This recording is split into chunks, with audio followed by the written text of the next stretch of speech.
الشيطان الرجيم بسم الله الرحمن الرحيم إلا خلوتنا برسول سيدنا محمد بن عبد الله صلى الله عليه وسلم ثم إلى أرواح آبائه وإخوانه من الأنبياء والمرسلين وعلى آله وصحبه ثم إلى أرواح أزواج سيدنا رسول الله أجمعين وخصوصا إلى سيداتنا خلفكم وخصوصا إلى سيداتنا عائشة ثم إلى سيداتنا فاطمة ثم إلى سيدنا حسن وسيدنا حسين وأيضا بعد ما وخصوصا إلى أبي محمد الله محمد بن عيسى وسيدنا مقدم محمد بن علي وعلى وأيضا بولادته بعد ما ثم إلى سلطان الملكة العليا الحاج عبد الله بن علي بن عين وسأل أكبر وأيضا سلالته بعد ما ثم وخصوصا إلى أهدى ولد أسعد بكر بن سالم وأخيه الحاج أكبر بن سالم وأيضا بولادته بعد ما وخصوصا إلى الخط الأنفاس الحاج محمد بن عبد محمد وأنتص وسعد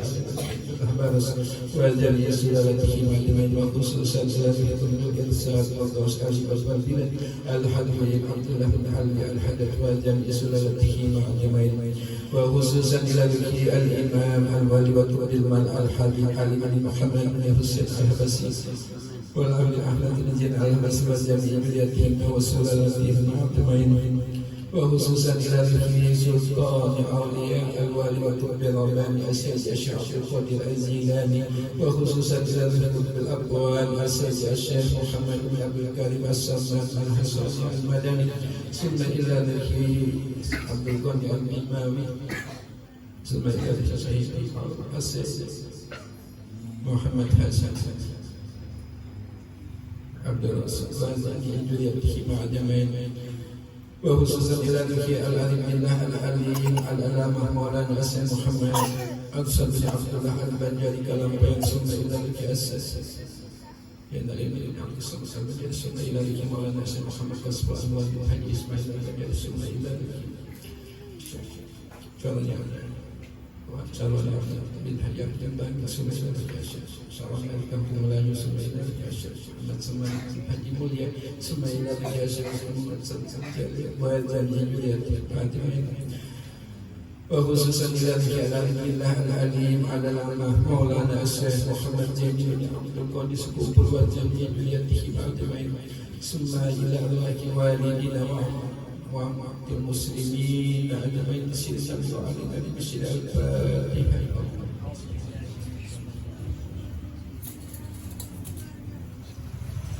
يا أهل بيت النبي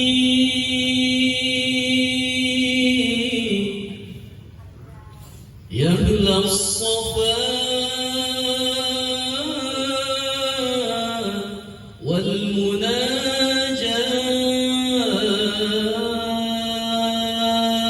والمناجاة بخيت من حبكم يظفر بما قد تمنى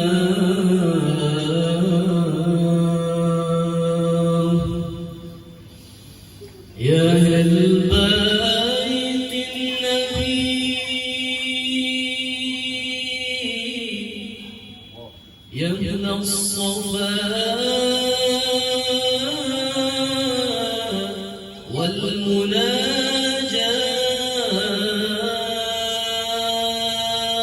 والمناجاة بخيت من حبكم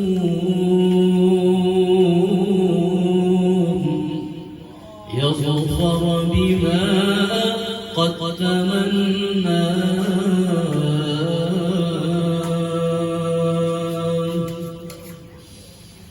في رضا الرب يمشي في صباح ومنساه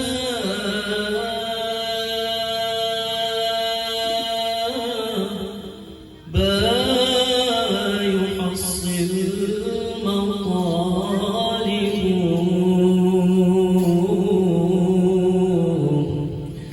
وما كان يرجى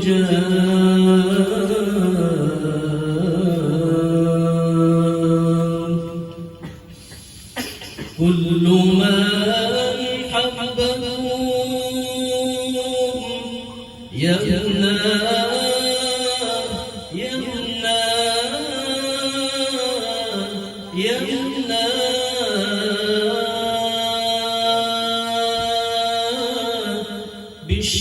بالشفاعة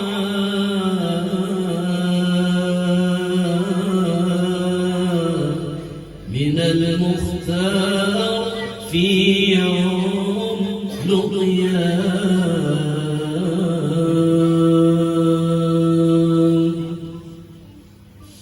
يورد الحب يسقي بالكاس من ماء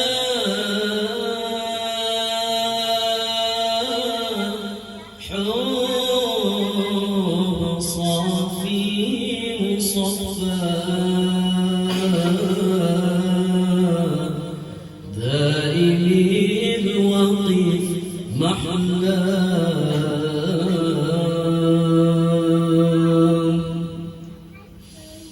حب طه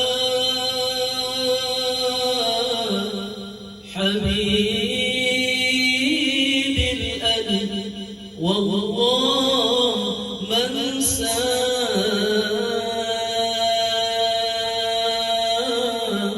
سيد الرسول مقبول الدعاء عند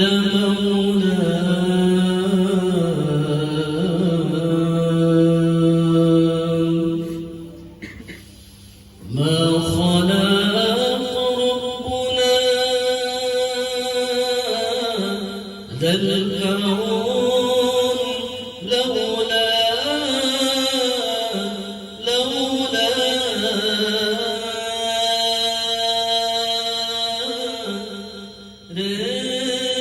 رزحت في المدينة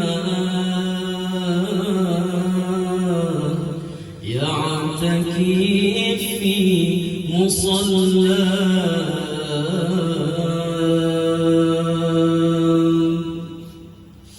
ولف صلوا على حباه الله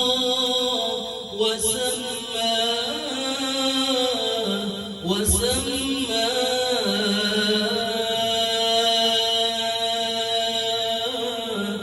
خاتم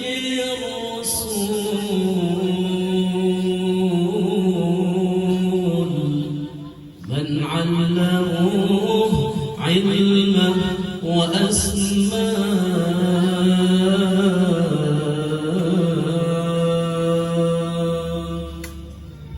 هو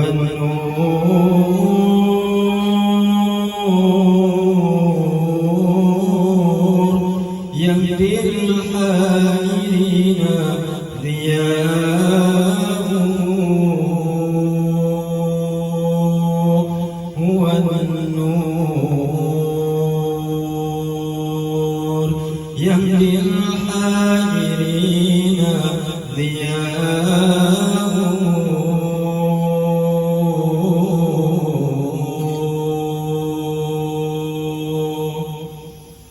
وفي الحشر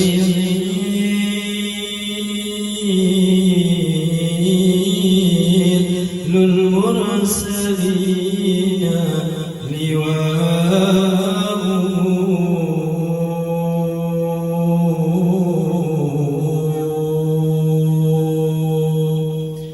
تلقى من الغيب المجرد حكمة بها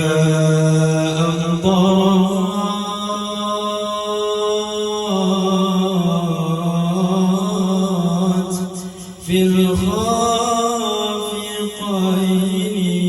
سماؤه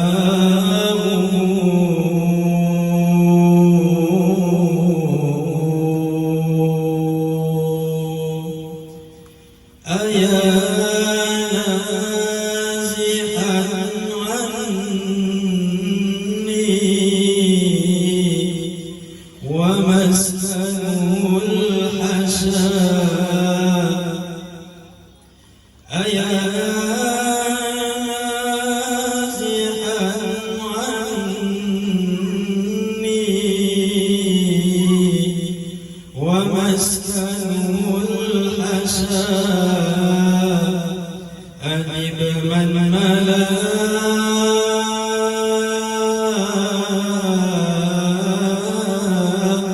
كل النواحي نداءه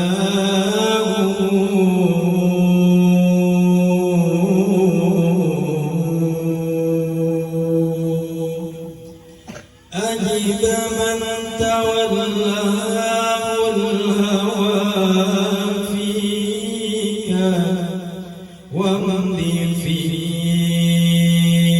فؤادي ما يهوى الهوى ويشاءه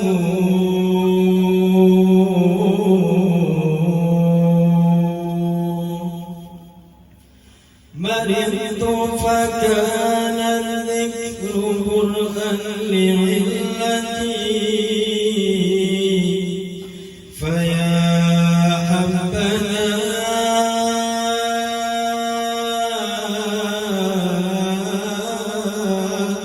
ذكرا لقلبي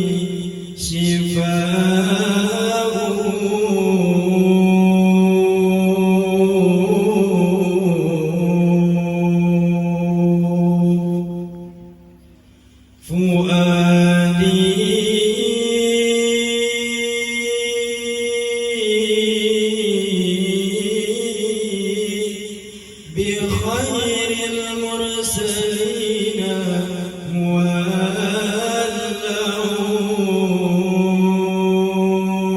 مولون فؤادي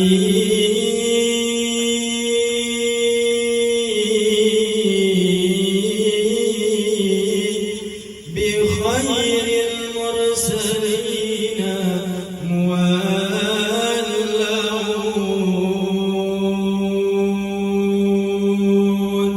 وأشرف ما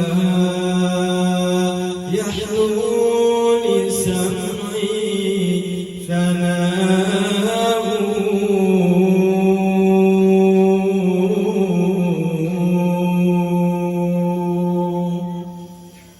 أيا سيدي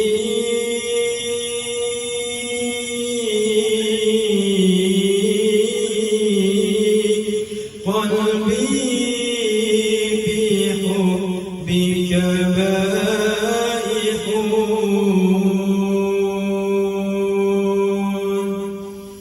أيا سيدي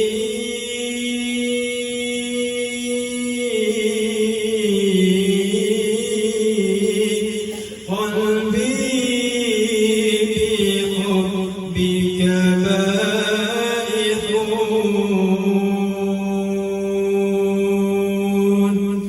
أيا سيدي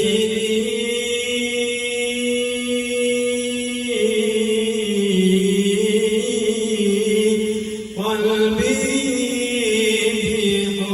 بحبك بائح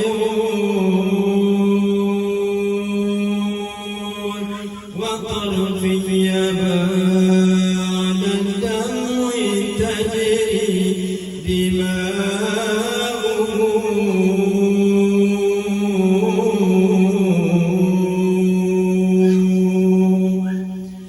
فيا رب شرفنا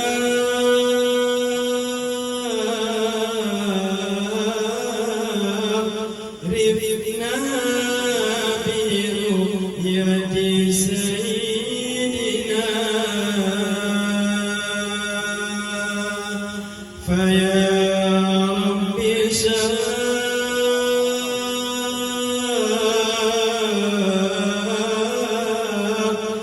شرفنا برؤية سيدنا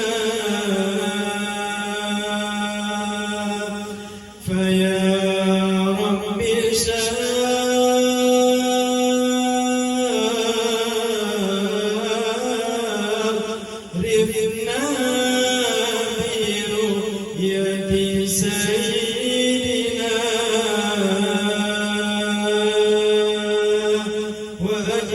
صلاة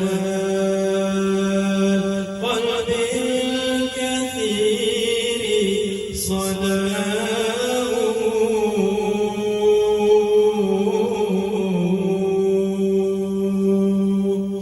عليه صلاة الله محبة الصلاة وما أقرب الهدي فطاب إله مع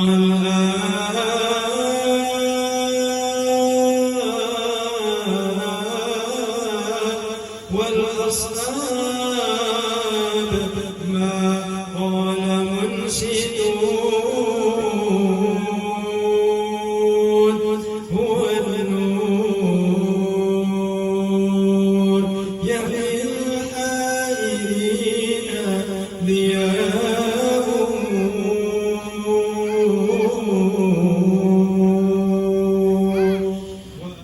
أعوذ بالله من الشيطان الرجيم بسم الله الرحمن الرحيم اللهم صل وسلم وبارك على سيدنا محمد وعلى آله وصحبه أجمعين. Bentar dalam halal membacakan lagi mengingat kita di Jumadil akhir pada penghujung, di Jumadil awal pada penghujung bulan. Jadi mengingatkan kita semua keutamaan Maulid Nabi sallallahu alaihi wasallam. Diambil dari kitab An-Ni'matul Kubra Alal Alami bi Maulidi As-Sayyidi Waladi Adam karya Imam Ibnu Hajar Al-Haytami. Jadi Sidin adalah seorang alim yang terkenal alim di zamannya. Banyak rujukan diambil orang-orang Indonesia, khususnya pengarang-pengarang kitab di Indonesia banyak yang mengambil karya Sidin ini, Imam Ibnu Hajar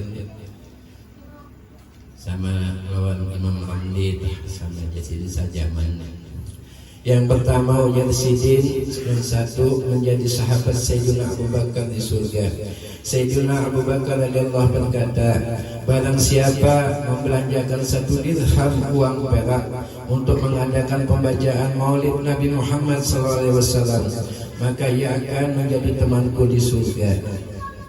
Jadi sedirham perak ini ada yang 71.000, ada yang 200 tergantung. Menyembah hari tetap aja ya. Jadi amunnya Sidin mengeluarkan duit 1 dirham uang perak mengadakan pembacaan Maulid Nabi Muhammad SAW, maka ia akan menjadi temanku di surga. Nah, bakaulan Sayyidina Abu Bakar otomatis kan perkumpulan Rasulullah karena Sidin sahabat terbaik. Yang kedua, menghidupkan Islam. Ujar Sayyidina Umar bin Khattab radhiyallahu anhu berkata, barang siapa mengagungkan Maulid Nabi sallallahu alaihi wasallam, maka sesungguhnya ia telah menghidupkan Islam. Jadi dulu kita kada orang berilmu kada. Nah, turun di majelis ilmu gonol banget rahmat Allah Ta'ala terhadap Rasulullah, gonol banget amunnya berkenalan dengan Rasulullah, kita gonol banget umat tentu dapat kawan Sidin. Terus yang ketiga, seakan-akan ikut menyaksikan perang Badar dan Hunain. Luar biasa Allah Ta'ala memberikan rahmat Sidin, memberikan bonus dengan umat Rasulullah. Sayyidina Utsman bin Affan radhiyallahu anhu berkata, barang siapa membelanjakan 1 dirham untuk mengadakan pembacaan Maulid Nabi sallallahu alaihi wasallam, maka seakan-akan ia ikut serta menyaksikan perang Badar dan Hunain. Luar biasa ahli Badar itu, luar biasa bilanya. Orang ahli Badar itu luar biasa. Sampai kada hakun berganti baju, bekas kena panah, kena tombak kada hakun, saking hingungnya jadi ahli Badar. Nah kita nih umpat kada, ngapa-ngapa kada, duduk mana aja di majelis Maulid paling ngawas 2 jam, datangi majelis Maulid yang ada. Amunnya ada rezeki sumber, ngapa-ngapa banyak kah apa terserah aja. Luar biasa balasan Allah. Orang memuliakan Rasulullah, balasan Allah luar biasa. Terus yang keempat, dimasukkan ke surga tanpa hisab. Sayyidina Ali bin Abi Thalib berkata, barang siapa mengagungkan maulid Nabi sallallahu alaihi wasallam dan ia menjadi sebab dilaksanakan pembacaan maulid Nabi, ulun sabab, biang yang hadir sabab, yang menjaga parkir di sana sabab, yang menyumbang sabab, yang kita karena bisa makanan itu sabab, semuaan sabab terjadi maulid Nabi ini, maka tidaklah ia keluar dari dunia melainkan dengan keimanan dan akan dimasukkan ke dalam surga tanpa hisab. Luar biasa, duduk aja luar biasa kita dapat. Makanya amun ada ke majlis maulid dah gembira hati, seolah-olah Rasulullah menghadangi kita di sana. Gembira hati dengan baju yang hanya wewangian yang luar biasa.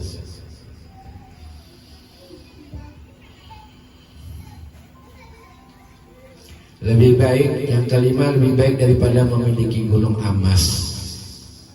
Luar biasa.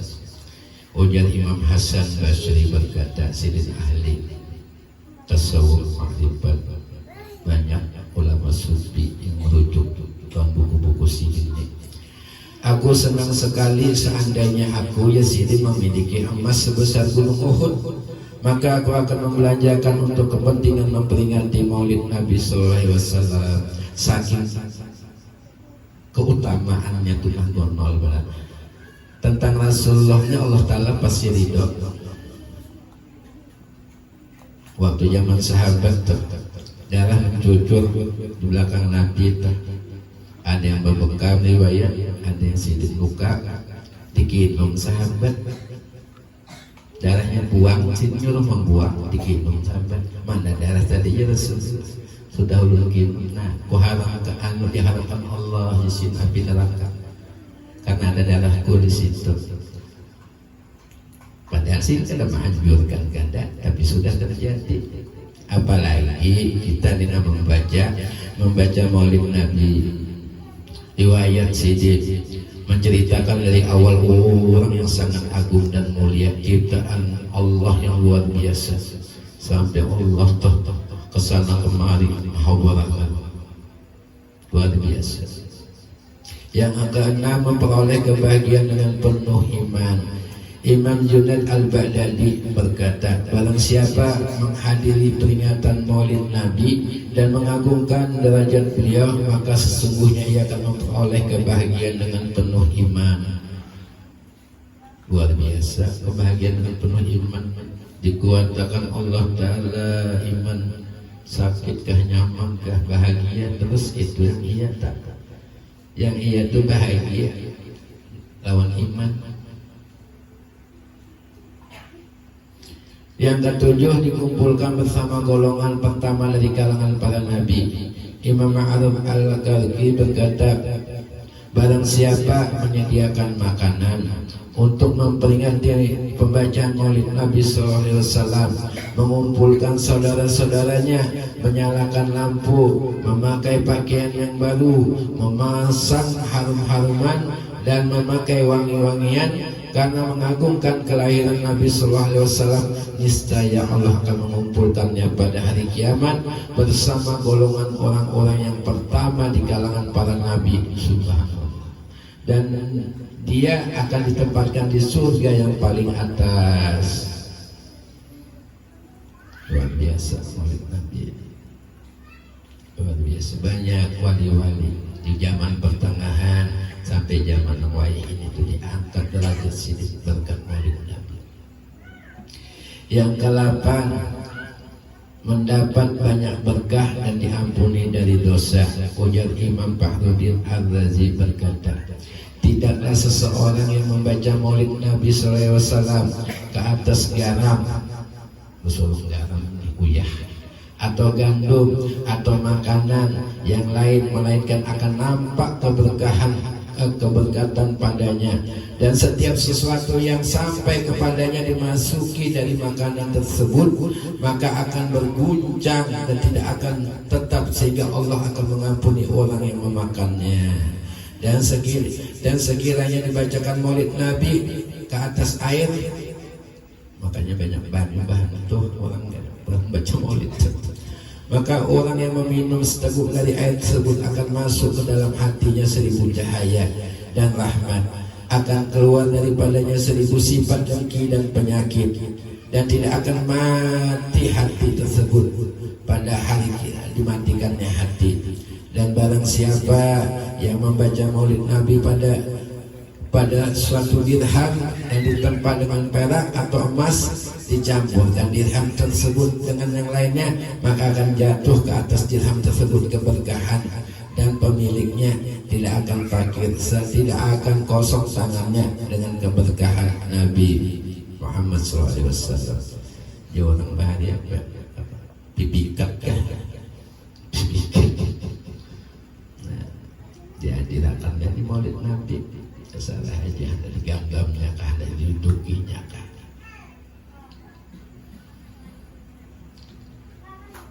Makanan, makanya di ajaran maulid Nabi biar makan dulu, makan hanya minum bau bulik, makan dulu, makan kacangnya makan. Jadi sifat di awak, jadi obat di awak, berkat bonol banget berkatnya.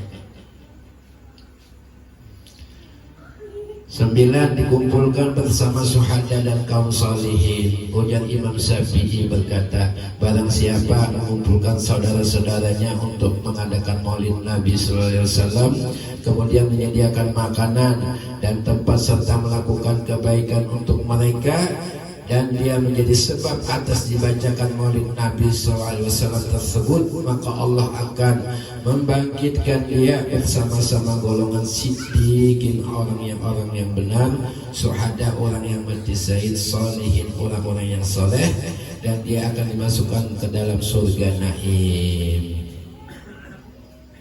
Nyamannya sudah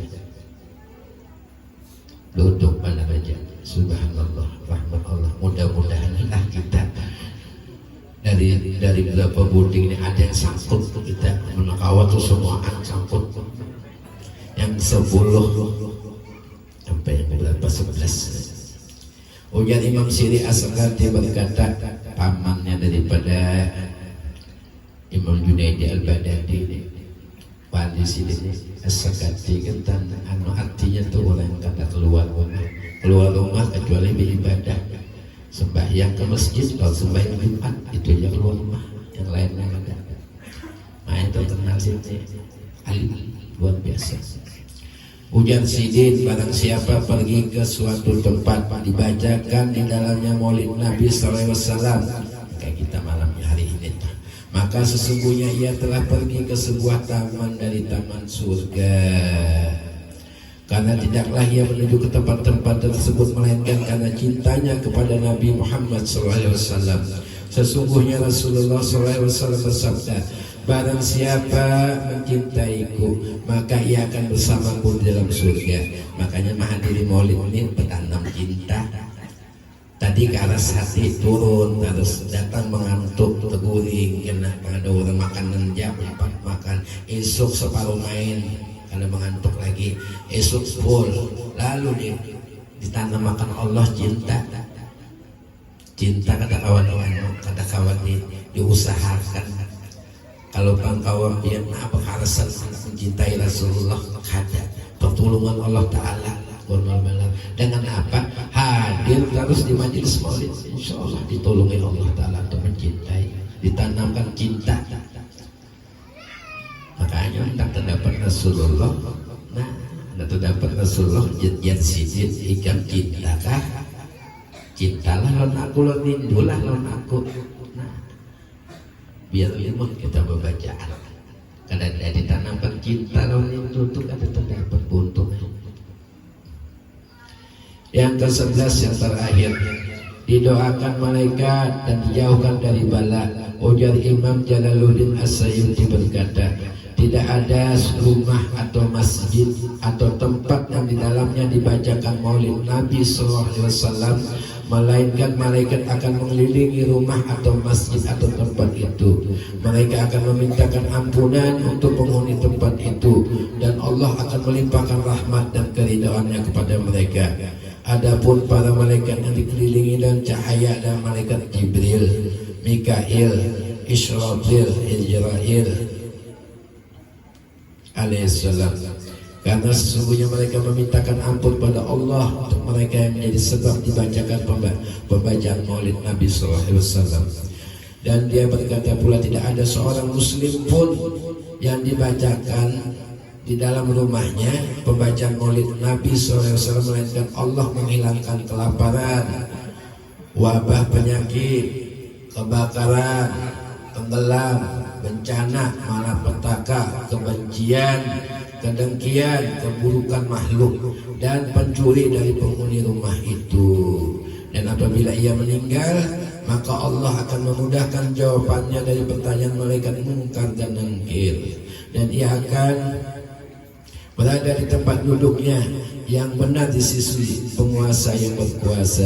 Dan barang siapa ingin mengagungkan maulid Nabi SAW, maka Allah akan mencukupkan derajatnya. Barang siapa di sisinya tidak ada pengagungan terhadap maulid Nabi SAW, seandainya penuh baginya dunia ini dalam memuji kepadanya, maka Allah tidak akan menggerakkan hatinya dalam kecintaan terhadap Nabi SAW. Nah, dan artinya toh konol benar kita terhadap dunia daripada ke Nabi toh yang menolongi kita toh. Sini kadang mengambil masalah dunia ini karena supaya kau memberi syafaat kepada kita. Kayak apa kita lagi nih, banyak benar sudah menangis akan Rasulullah. Ayo kita sudah, apalagi di umur 40-an toh kada terdapat Rasulullah hidup luar biasa. Amankan sudah umur 40 toh lipat kada terdapat Rasulullah, jaga atau mimpi rasa kayak apa itu. Nah, mudah-mudahan malam hari ini kita diberikan rahmat Allah untuk mendapat kita yang zalim dan pendosa ini hendak jua terdapat kasih sidin. Wallahu a'lam bissawab. Wa sallallahu ala sayyidina Muhammadin wa ala alihi washabihi ajmain. Awali makhlukatika nurun min zatika wa rasulika rahmatun min indika tursilu rahmatan lil alamin. Wa salli wa sallim ala sayyidina Muhammadin ala qadratika wa iradatika wa innakal awwalina wal akhirin. Rabbi wa bil marham ala azwajihi wa dzurriyyatihi wa salli ala tabi'ina min al awliya'i wal ulama'i was suhada'i was salihin wa ala alihi washabihi ajmain. Kita rela ulun habis ini bertahlil mahaul abu ya, kita rela dulu.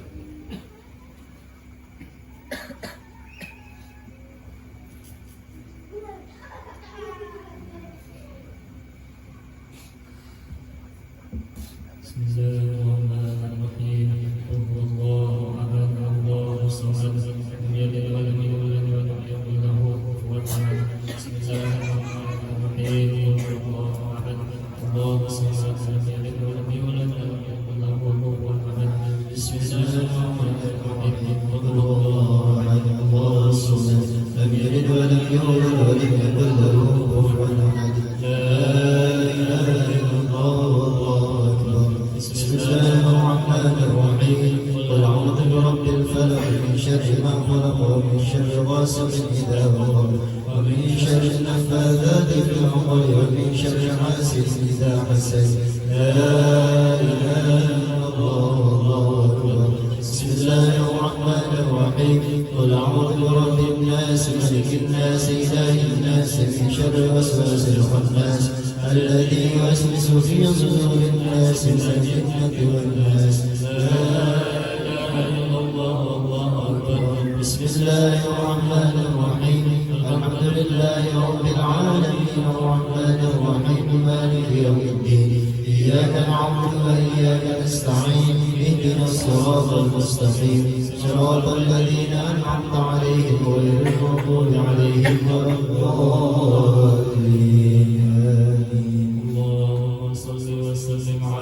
سيدنا محمد في الأولين وصل وسلم على سيدنا محمد في الآخرين وصل